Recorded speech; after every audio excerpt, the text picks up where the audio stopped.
कभी सोचता हूँ कैसे नहीं ऐसा नहीं सोचना चाहिए। तुम्हें तो ये सोचना चाहिए मुझे IPS बनना है, PCS करनी है, ठीक है, UPSC बोर्ड की तैयारी करनी है, मुझे ये थोड़ी ना करना है कि साधु बनना, कैसे साधु बनते हैं। बिल्कुल बिल्कुल। क्या भस्म की जरूरत है? नहीं। बिल्कुल। क्या वस्त्र की जरूरत है?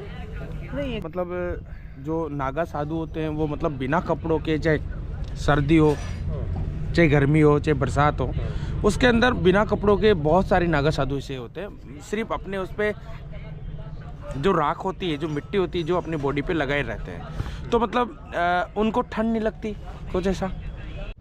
नमस्कार दोस्तों, राम राम, राधे राधे, आप सभी का स्वागत है मेरे एक और नई वीडियो में। दोस्तों आप सभी ने कल के जो मेरा वीडियो था उसमें आपने एक बहुत ही कम उम्र के मतलब महाराज जी से मैंने आपसे रूबरू करवाया था। तो अभी मैं उनके जो गुरुजी हैं उन गुरुजी से भी मैं अभी आप सभी के सामने रूबरू करवाने वाला हूँ। एक्चुअल में अभी मैं जिस हिसाब से आपको पता है कि महाकुंभ के मेले में मैं अभी जितने भी साधु महात्मा जी हैं, जितने भी संत लोग हैं, उन सभी को आप सभी के सामने रूबरू करवाने वाला हूँ। छोटे थे वो, हाँ, और कुछ स्थिति ऐसी थी उनकी। जी जी महाराज, वो हमारे पास आ गए जी। फिर उनको हमने जो है इस संन्यास को उसमें दिया, हाँ, और उसको उन्होंने अच्छी तरह अपनाया। जी 12 साल की उम्र है उनकी। हाँ, बिल्कुल बिल्कुल, 10-12 साल। और बहुत ही बढ़िया, मतलब जो आपके गृहस्थ जीवन में बाप बेटे का होता है, वैसे हमारे गुरु चेले का, तो वो चेले का जो है खूब ही बहुत ही बढ़िया जो है उदाहरण दे रहा है वो बच्चा। जी जी जी, शिवानंद गिरी नाम रखा है उसका। अच्छा, शिवानंद जी गिरी है ना।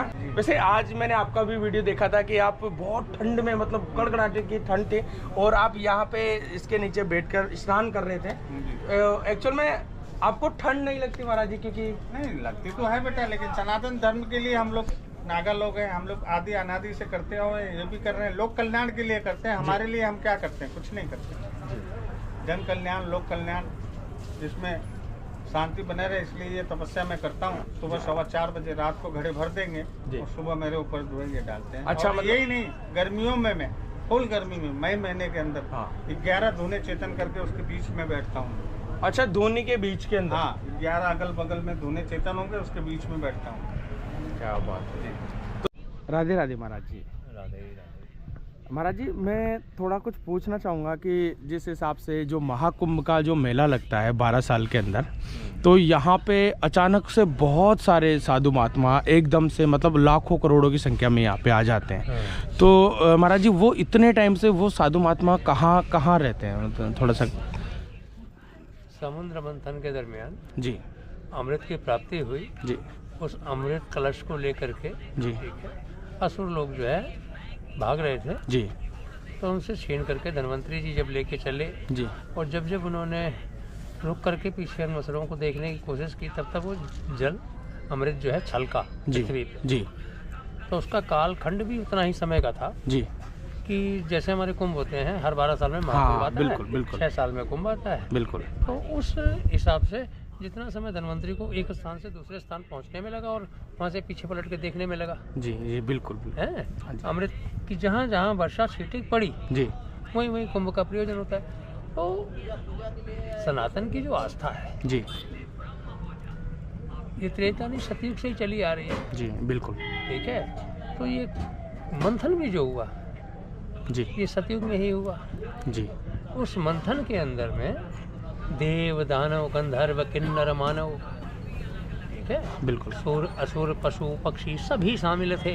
जी, आप कहें कि कोई प्रजाति भिन्न थी, जलचर, थलचर, नभचर, जलचर सभी शामिल थे उस मंथनी के अंदर। जी, तो उससे जो अमृत की प्राप्ति हुई, वो तो देवताओं के हिस्से लग गया, लेकिन एक असुर के हिस्से भी लगा, जिसको नवग्रह मंडल में स्थापित करना पड़ा। बिल्कुल, जिसका नाम आप लोग जानते हैं, राहु और केतु। हाँ, वो शिव जी के द्वारा ही स्थापित हुआ। लेकिन जहाँ जहाँ जल गिरने में जितनी अवधि का समय लगा अमृत को बचाने के लिए, जी, तो वहाँ कुंभ का अनुष्ठान होता है, और जब उसका 12 साल का कार्यकाल पूरा हो जाता है, तो वहाँ महाकुंभ का प्रयोजन होता है। बिल्कुल। और अर्धकुंभ में जितने सन्यासी नहीं आ पाते हैं, वो महाकुंभ में तो हर हालत में, कहीं पर भी हो, विश्व के किसी कोने में हो, उनकी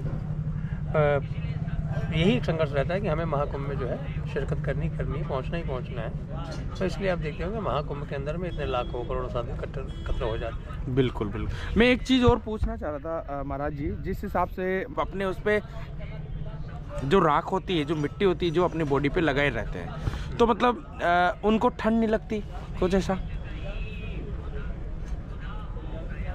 साधना का दूसरा नाम विल पावर है जी। साधना का दूसरा नाम आत्मशक्ति है। बिल्कुल। आत्मशक्ति है तो सब चीज़ संभव है। तो क्या भस्म की जरूरत है? नहीं। बिल्कुल। क्या कहीं कहीं वस्त्र भी परेशानी का कारण बन जाते हैं। हाँ। आप साउथ जाएं तो आपके धीमे धीमे वस्त्र अभी जो आपने पहन रखे हैं, वहाँ जाते जाते आप हाफ टी शर्ट में आ जाएंगे। बिल्कुल बिल्कुल। हैं? तो बॉडी जो है हमारी संन्यास जीवन में आने के बाद में अनन्य प्रांतों, अनन्य राज्यों में रहते रहते बहुत फ्लेक्सिबल हो जाती है जी। कि हम जहाँ जाते हैं उस वातावरण में ढल जाते हैं। अब यहाँ आए हैं, यहाँ ढले हुए हैं, हिमालय में रहते हैं, वहाँ भी ऐसे रहते हैं, तो शरीर ढल जाता है। ठीक है, जैसे कहते हैं जहाँ जैसे कहते हैं जैसा खाओ वन वैसा रहे मन, ठीक है ना? बिल्कुल बिल्कुल। तो बिल्कुल। पहाड़ पे हैं तो वहाँ के अन्न आहार भी उसी तरीके के हैं। ठीक है, अब वहाँ से जो आए हुए हैं उनको यहाँ कहाँ ठंडी लगेगी? हाँ, ये बात, मतलब जो पहाड़ों में बर्फ के अंदर रहे हैं उनको तो खैर ठंड कहाँ से लगी। और ये जो बात। रेगिस्तान में से आए हैं उनको यहाँ से ज़्यादा आनंद कहाँ आएगा? जी हैं?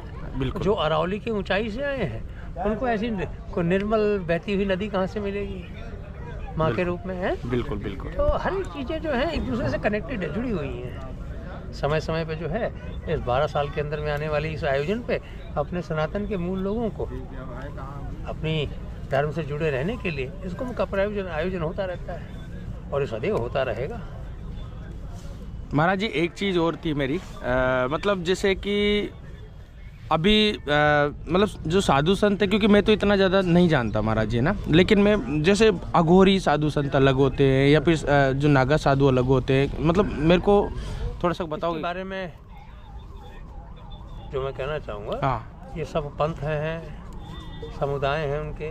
ठीक है, अच्छा अच्छा। हर एक की अपनी पद्धति है। जी। अब मैं किसी को ये कहूँ कि उसकी पद्धति गलत है, जी, खराब है, ठीक बिल्कुल है ना? बिल्कुल। ये तो मतलब अपने आप को ही धोखा देने वाली बात है। जी बिल्कुल। कोई राम राम करके राम को प्राप्त करता है, जी। कोई मरा मरा करके कर लेता है। आपके सामने व्याख्यान है। बिल्कुल बिल्कुल। हैं? तो रास्ता मार्ग सबका वही है। कोई देखो अपने परिवार को संचालन करते हुए उम्र के साथ में, ठीक है, अपना एक समय जब आता है तब वो प्राणी जो है ईश्वर को प्यारा हो जाता है। जी हैं? बिल्कुल बिल्कुल। और एक दुष्कर्मी जो होता है, जी। वो हत्याएं करता है, चोरी करता है, डाका डालता है, वो भी जाता वही है जहाँ उस ग्रस्त ने ईमानदारी से जीविका जी करके अपना जीवन पार किया। तो सदगति दुर्गति लास्ट तो वही है। बिल्कुल, लेकिन बिल्कुल। सदगति जो है थोड़ा लंबे समय चलती है, दुर्गति जो होती है वो जल्दी जवानी के अंदर ही खा जाती है इंसान को। ठीक है, और कुछ नहीं, सब बढ़िया है। चलो, बहुत बहुत धन्यवाद महाराज जी। जय हो। और मेरे सारे क्वेश्चंस का मेरे को जवाब मिल चुका है। कंफ्यूजन बढ़ता रहेगा। लिमिटेशंस सोचता वैसे मैं ट्रेनिंग के लिए जा रहा हूँ। देखो, बनना बहुत आसान होता है, जी बिल्कुल। है, निभाना उसको निभाना बड़ा मुश्किल होता है। ठीक है, अच्छा, मतलब जैसे पहले के साधु महात्मा जैसे होते थे, मतलब कि 20 साल एक ही जंगल में रह जाते थे, मतलब एक ही, मतलब बिना खाए पिए, हाँ। बिना भोजन प्राप्ति, बिना अंजल तुम रह सकते हो, अंजल त्याग के। तुम रह सकते हो, नहीं बाबा, मैं तो तुम नहीं रह सकते तो दूसरा भी नहीं रह सकता। कंदमूल पे जैसे- किसी न किसी चीज पे आधारित होना जैसे पड़ेगा। मतलब हाँ बिल्कुल बिल्कुल। किसी न किसी चीज पे आधारित होना पड़ेगा। ठीक, को पढ़ाई लिखाई करो। गया हो गुड़िया लाने।